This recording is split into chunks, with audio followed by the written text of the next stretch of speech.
തുടർച്ചയായ വന്യജീവി ആക്രമണത്തിൽ പ്രതിഷേധിച്ച് നാളെ വയനാട്ടിൽ ഹർത്താൽ. 2 ദിവസത്തിനിടെ 2 പേരാണ് വയനാട്ടിൽ കാട്ടാന ആക്രമണത്തിൽ കൊല്ലപ്പെട്ടത്. ഇന്ന് കൊല്ലപ്പെട്ട അട്ടമല സ്വദേശി ബാലകൃഷ്ണന്റെ കുടുംബത്തിന് 25 ലക്ഷം രൂപ നഷ്ടപരിഹാരം നൽകണമെന്നും ഫെൻസിംഗ് നിർമ്മിക്കണമെന്നും ആവശ്യപ്പെട്ട് നാട്ടുകാർ മൃതദേഹവുമായി പ്രതിഷേധിച്ചു. തഹസിൽദാറുമായി നടത്തിയ ചർച്ചയെ തുടർന്നാണ് മൃതദേഹം പോസ്റ്റ്മോർട്ടത്തിനായി മാറ്റാൻ അനുവദിച്ചത്. അനീസ് അലി ചേരുന്നുണ്ട്. അനീസ്, ആരാണ് ഹർത്താൽ നടത്തുന്നത്? ഈ തഹസിൽദാറുമാരുമായി സംസാരിച്ചിരിക്കുന്ന കാര്യത്തിൽ എന്തുറപ്പാണ് നാട്ടുകാർക്ക് ലഭിച്ചത്? തഹസിൽദാറുമായി നടത്തിയ ചർച്ചയിൽ പ്രധാനമായും ഇവർ ഉന്നയിച്ചിരുന്ന ആവശ്യം 25 ലക്ഷം രൂപ നഷ്ടപരിഹാരം നൽകണമെന്നും അതുപോലെ തന്നെ ഈ പ്രദേശത്ത് ഫെൻസിംഗ് ഏർപ്പെടുത്തണമെന്നും തുടങ്ങിയ കാര്യങ്ങളായിരുന്നു ഉണ്ടായിരുന്നത്. അതുപോലെ തന്നെ ഉന്നതാധികാരികൾ ആരെങ്കിലും വന്ന് ചർച്ച നടത്തണമെന്നും അവർ ആവശ്യപ്പെട്ടിരുന്നു. ഇതേ തുടർന്ന് തഹസിൽദാർ സ്ഥലത്തെത്തുകയും അവരുമായി നടത്തിയ ചർച്ചയിൽ തീരുമാനമാവുകയും ചെയ്തതിനെ തുടർന്നാണ് ഇപ്പോൾ പ്രതിഷേധത്തിലേക്ക് മൃതദേഹം പോസ്റ്റ്മോർട്ടത്തിനായി മാറ്റിയിട്ടുള്ളത്. പ്രധാനമായും ഈ കുടുംബത്തിന് ഇന്ന് 5 ലക്ഷം രൂപ നഷ്ടപരിഹാരമായി അടിയന്തരമായി നൽകുമെന്നും പിന്നെ 5 ലക്ഷം കൂടി 10 ലക്ഷം രൂപയാണ് സാധാരണ ഒരു വന്യമൃഗ ആക്രമണത്തിൽ ഒരാൾ മരിച്ചാൽ സർക്കാർ അനുവദിക്കാറുള്ളത്. ആളായതുകൊണ്ട് 1 ലക്ഷം രൂപ കൂടി അങ്ങനെ 11 ലക്ഷം രൂപ കുടുംബത്തിന് നഷ്ടപരിഹാരം നൽകാമെന്ന് ധാരണയായിട്ടുണ്ട്. അതോടൊപ്പം തന്നെ ഫെൻസിംഗ് അടിയന്തരമായി സ്ഥാപിക്കാനുള്ള നടപടികൾ സ്വീകരിക്കാമെന്ന് ഉറപ്പു നൽകി. ഇത്തരം കാര്യങ്ങളിൽ തീരുമാനമായതോടുകൂടിയാണ് പ്രതിഷേധം അവസാനിപ്പിക്കാൻ കാരണമായത്. മറ്റൊന്ന്, ഈ വിഭാഗത്തിന്റെ, അതായത് മരിച്ച ആദിവാസി വിഭാഗത്തിന്റെ ഒരു പ്രധാനപ്പെട്ട കാര്യം എന്ന് പറയുന്നത് അവർക്ക് ഈ ശവസംസ്കാര ചടങ്ങുകൾക്ക് ശേഷം മാത്രമേ അന്നപാനീയങ്ങൾ, ഭക്ഷണം മറ്റുമൊക്കെ കഴിക്കാനൊക്കെ പറ്റുകയുള്ളൂ. അത്തരം ഒരു ആചാര പ്രത്യേകതകൾ കൂടിയുള്ള ആളുകളായതുകൊണ്ട് മൃതദേഹം വെച്ചുകൊണ്ടുള്ള പ്രതിഷേധം അത്ര സുഖകരമല്ല എന്നൊരു വിലയിരുത്തൽ കൂടി പ്രതിഷേധം പെട്ടെന്ന് അവസാനിപ്പിക്കുന്നതിന് കാരണമായിട്ടുണ്ട്. എന്തായാലും ഇപ്പോൾ ഇവിടെ നിന്ന് മൃതദേഹം പോസ്റ്റ്മോർട്ടത്തിനായി സുൽത്താൻ താലൂക്ക് ആശുപത്രിയിലേക്ക് മാറ്റിയിരിക്കുകയാണ്.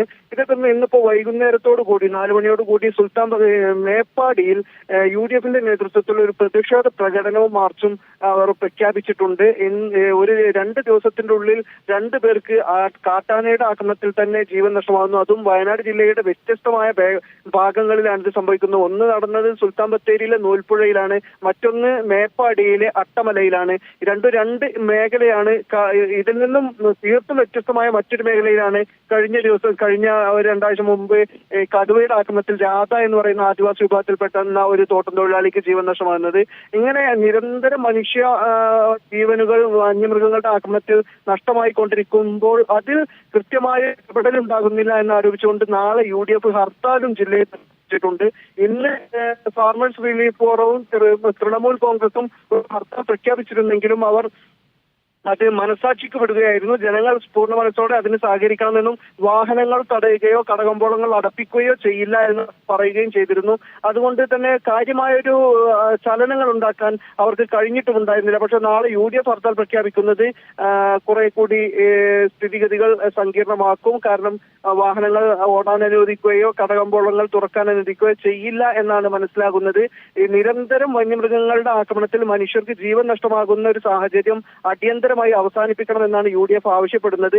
ഇപ്പോൾ ഏറ്റവും പ്രധാനപ്പെട്ട കാര്യം എന്ന് പറയുന്നത് നിരന്തരം ഈ വന്യമൃഗ ആക്രമണങ്ങൾ ഉണ്ടാകുമ്പോൾ ഇത് അവസാനിപ്പിക്കുന്നതിന് കഴിയുന്ന ഒരു ശാസ്ത്രീയ പരിഹാരം ഏത് സർക്കാർ ഭരിക്കുമ്പോഴും കേരളത്തിൽ ഇത്ര കാലത്തിനിടയിലും ഉണ്ടാക്കാൻ കഴിഞ്ഞിട്ടില്ല എന്നതാണ് പ്രധാനപ്പെട്ട കാര്യം. അതുപോലെ തന്നെ കേന്ദ്ര സർക്കാരിന്റെ ഭാഗത്ത് നിന്ന് കേന്ദ്ര വന നിയമം തിരുത്തുക എന്നൊരാവശ്യം അടിയന്തര ആവശ്യമായി നിരവധി തവണ പാർലമെന്റിലടക്കം പ്രിയങ്ക ഗാന്ധിയും രാഹുൽ ഗാന്ധിയും അടക്കമുള്ള MP-മാരടക്കം ഉന്നയിച്ചിട്ടും ഇതുവരെയും അതിനൊരു പരിഹാരം ഉണ്ടാക്കാനുമായിട്ടില്ല. അതുകൊണ്ട് തന്നെ നിരന്തരം ഈ വന്യമൃഗങ്ങളുടെ ആക്രമണം ഇങ്ങനെ തുടർക്കഥയാവുന്ന ഒരു സാഹചര്യമുണ്ട്. ഇതിന് ഒരു അടിയന്തര പരിഹാരം ഉണ്ടാകണം എന്നത് വയനാട്ടുകാരുടെ പൊതുവായ ആവശ്യമായി ഉയരുകയും ചെയ്യുന്നുണ്ട് ഈ ഘട്ടത്തിൽ.